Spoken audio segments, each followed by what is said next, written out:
Renungan Pagi, Christ Triumphant atau Kristus yang Menang oleh Ellen G. White, 9 Mei 2025. Mari kita berdoa.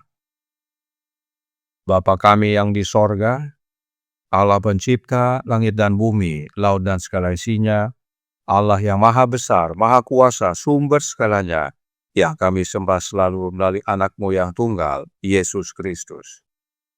Terpujilah Yesus, anak Allah yang maha tinggi, yang adalah pokok anggur yang benar bagi kami. Pada pagi hari ini kami bersyukur boleh bangun dan berbakti, dan sebagaimana membaca dan mendengarkan nasihat firman-Mu, kiranya ini menjadi pertobatan bagi kami semua, agar tinggal dalam Yesus dan Yesus dalam kami oleh menerima Roh-Nya. Beserta kami sepanjang perbaktian ini, kehendak-Mu yang jadi. Ampun kami akan dosa dan salah, karena kami berdoa hanya dalam nama anak Allah yang tunggal, Yesus Kristus, yang adalah Tuhan dan Juru Selamat kami. Amin. Renungan hari ini akan dibacakan oleh Saudara Benedikto Silitonga. Kepada Saudara Ben, kami persilahkan. Terima kasih Saudara Wilmore. Selamat pagi buat saudara-saudari yang dikasihi dalam Tuhan. Judul renungan kita pada hari ini adalah Iman dan Kepercayaan kepada Kristus Menjamin Keberhasilan Sejati. Ayatnya terdapat dalam Yohanes 16 ayat 33. Dalam dunia kamu menderita penganiayaan, tetapi kuatkanlah hatimu. Aku telah mengalahkan dunia. Tuhan kita menyadari pertentangan umatnya di akhir zaman ini dengan agen-agen setan yang bekerja sama dengan orang-orang jahat yang mengabaikan dan menolak keselamatan besar ini. Dengan kesederhanaan dan kejujuran yang luar biasa, Juru Selamat kita, Panglima yang perkasa dari balan tentara surga, tidak menyembunyikan pertentangan keras yang akan mereka alami.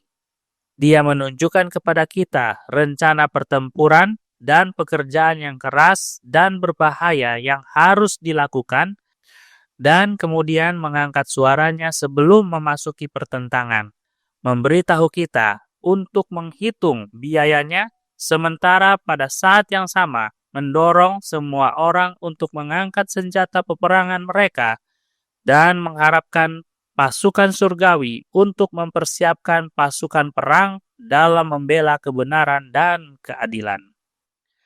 Kelemahan manusia akan menemukan kekuatan dan pertolongan supranatural dalam setiap pertikaian yang keras untuk melakukan perbuatan-perbuatan yang maha kuasa, dan ketekunan dalam iman dan kepercayaan yang sempurna kepada Allah akan memastikan keberhasilan. Sementara persekongkolan kejahatan yang besar berbaris melawan umatnya, Dia meminta mereka untuk menjadi berani dan kuat serta bertempur dengan gagah berani, karena mereka memiliki surga untuk dimenangkan dan mereka memiliki lebih dari seorang malaikat di barisan mereka, jenderal yang perkasa memimpin pasukan surga. Seperti pada saat perebutan Yeriko, tidak satu pun dari pasukan Israel dapat membanggakan diri karena menggunakan kekuatan mereka yang terbatas untuk meruntuhkan tembok kota ini. Tetapi Panglima bala tentara Tuhan merencanakan pertempuran itu dengan sangat sederhana, bahwa hanya Tuhan Allah yang akan menerima kemuliaan dan manusia tidak akan ditinggikan. Allah telah menjanjikan kita semua kekuatan. Bukanlah bakat yang hebat yang kita inginkan sekarang, melainkan kerendahan hati dan usaha pribadi yang langsung, berdedikasi, berjaga, berdoa, bekerja dengan segala ketekunan. Kristus telah mengutus wakilnya, Roh Kudus, untuk mengelilingi agen-agennya yang hidup, yang dipekerjakan untuk menembus ketidaktahuan dengan sinar terang matahari kebenaran. Suaranya akan memberikan jaminan, ketahuilah, Aku menyertai kamu senantiasa sampai kepada akhir zaman. Kenyataan itu harus selalu diingat di hadapan kita, bahwa kita sedang meneruskan peperangan di hadapan dunia yang tidak kelihatan. Kita semua harus dengan tenang bergantung kepada Allah saat kita melihat rintangan dan ketidakpercayaan yang keras kepala serta mempertimbangkan semua resiko yang harus dihadapi dan kemudian mendengarkan suara Yesus. Kuatkanlah hatimu, aku telah mengalahkan dunia. Ya, Kristus adalah penakluk. Dia adalah pemimpin kita, kapten kita, dan kita dapat maju menuju kemenangan. Karena Dia hidup, kita juga akan hidup. Letter 51 tahun 1895. Terima kasih, Tuhan Yesus memberkati. Terima kasih atas penata layanan Saudara Ben. Tuhan Yesus memberkati. Selamat pagi saudaraku dalam Tuhan. Ayat inti renungan hari ini diambil dari Yohanes 16 ayat 33. Mari kita baca selengkapnya yang berbunyi, "Semuanya itu kukatakan kepadamu, supaya kamu beroleh damai sejahtera dalam aku. Dalam dunia kamu menderita penganiayaan, tetapi kuatkanlah hatimu, aku telah mengalahkan dunia." Dalam Yohanes 14 ayat 27, Yesus juga berkata, "Damai sejahtera kutinggalkan bagimu. Damai sejahteraku kuberikan kepadamu, dan apa yang kuberikan tidak seperti yang diberikan oleh dunia kepadamu. Janganlah gelisah dan gentar hatimu." Damai sejahtera berasal dari Yesus dan dapat menjadi bagian kita bila kita tinggal di dalam Yesus dan Yesus telah mengalahkan dunia. Karenanya, Roh Nubuat berkata dalam Gospel Workers, halaman 364, paragraf 3. Yesus berkata, "Tetapi kuatkanlah hatimu, aku telah mengalahkan dunia." Yohanes 16 ayat 33. Oleh karena itu, dunia tidak akan mengalahkanmu selama kamu tinggal di dalam aku. Dunia ini telah aku taklukkan, dan aku memiliki kuasa atasnya. Karena aku telah menang, kamu juga akan menang jika kamu percaya kepadaku. Selama kita tinggal di dalam Yesus, dunia tidak dapat mengalahkan kita. Sekarang, bagaimana caranya untuk tinggal di dalam Yesus? The Desire of Ages, halaman 676, paragraf 2, berkata, "Tinggallah di dalam aku, dan aku di dalam kamu." Tinggal di dalam Kristus berarti menerima Roh-Nya secara terus-menerus, suatu kehidupan penyerahan yang tidak terbatas kepada pekerjaannya.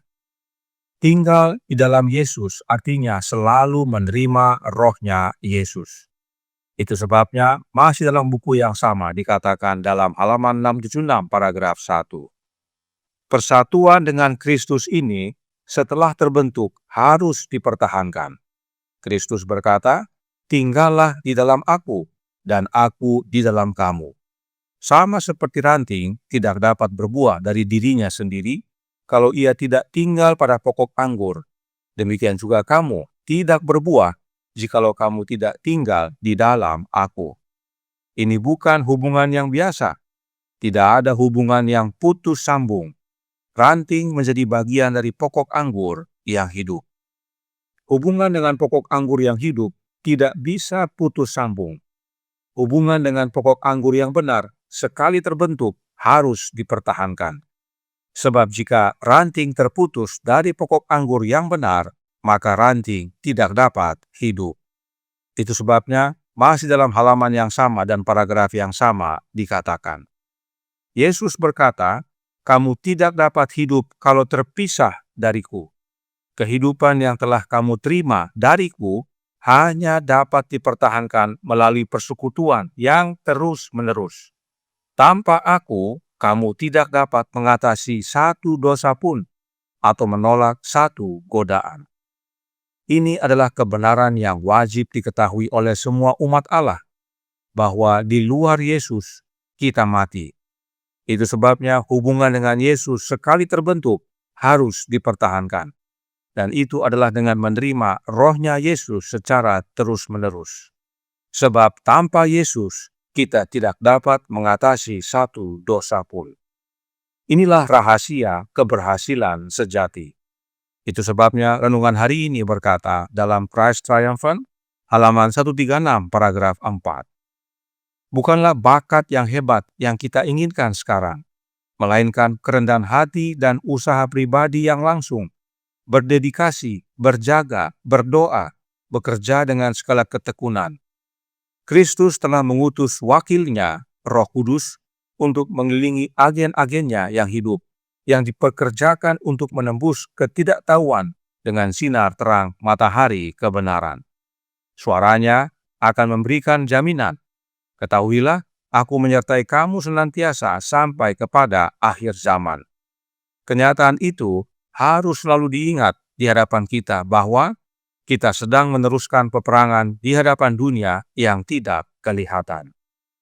Nah, Roh Kudus yang mana yang adalah wakilnya Yesus? Ini harus kita ketahui agar kita sungguh-sungguh tetap tinggal dalam Yesus.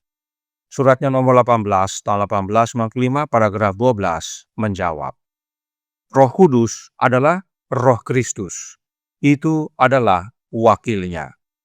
Jelas. Jadi, Roh Kudus yang adalah wakil Kristus adalah rohnya Kristus itu sendiri. Sebab agar kita dapat tinggal di dalam Yesus dan Yesus di dalam kita, maka kita harus menerima rohnya Yesus secara terus-menerus. Karenanya, jangan salah terima roh. Terimalah roh Kristus. Maka kedamaian Kristus menjadi bagian kita, kita pun bertumbuh dan berbuah, serta keberhasilan sejati menjadi bagian kita. Oleh sebab itu, renungan hari ini menutup dalam Christ Triumphant, halaman 136, paragraf 5. Kita semua harus dengan tenang bergantung kepada Allah saat kita melihat rintangan dan ketidakpercayaan yang keras kepala, serta mempertimbangkan semua resiko yang harus dihadapi, dan kemudian mendengarkan suara Yesus. Kuatkanlah hatimu, aku telah mengalahkan dunia. Ya, Kristus adalah penakluk. Dia adalah pemimpin kita, kapten kita, dan kita dapat maju menuju kemenangan. Karena dia hidup, kita juga akan hidup. Bagaimana caranya? Dengan menerima rohnya. Sebab pemberian roh adalah pemberian hidup Yesus. Tuhan memberkati, saya bawa dalam nama Yesus. Amin. Mari kita berdoa. Bapa kami yang di sorga, Allah pencipta langit dan bumi, laut dan segala isinya, Allah yang maha besar, maha kuasa, sumber segalanya, yang kami sembah selalu melalui anak-Mu yang tunggal, Yesus Kristus. Terima kasih atas nasihat vital pada pagi hari ini, bahwa agar kami berhasil, penting bagi kami untuk tinggal dalam Yesus dan Yesus dalam kami. Sebab di luar Yesus kami tidak dapat berbuat apa-apa. Tetapi di dalam Yesus kami dapat berbuah. Karenanya tolong kami ya Bapa, karuniakanlah roh anak-Mu dalam hati ini, sebab hanya dengan menerima rohnya Kristus terus-menerus, itulah wujud kami tinggal dalam Yesus dan Yesus dalam kami.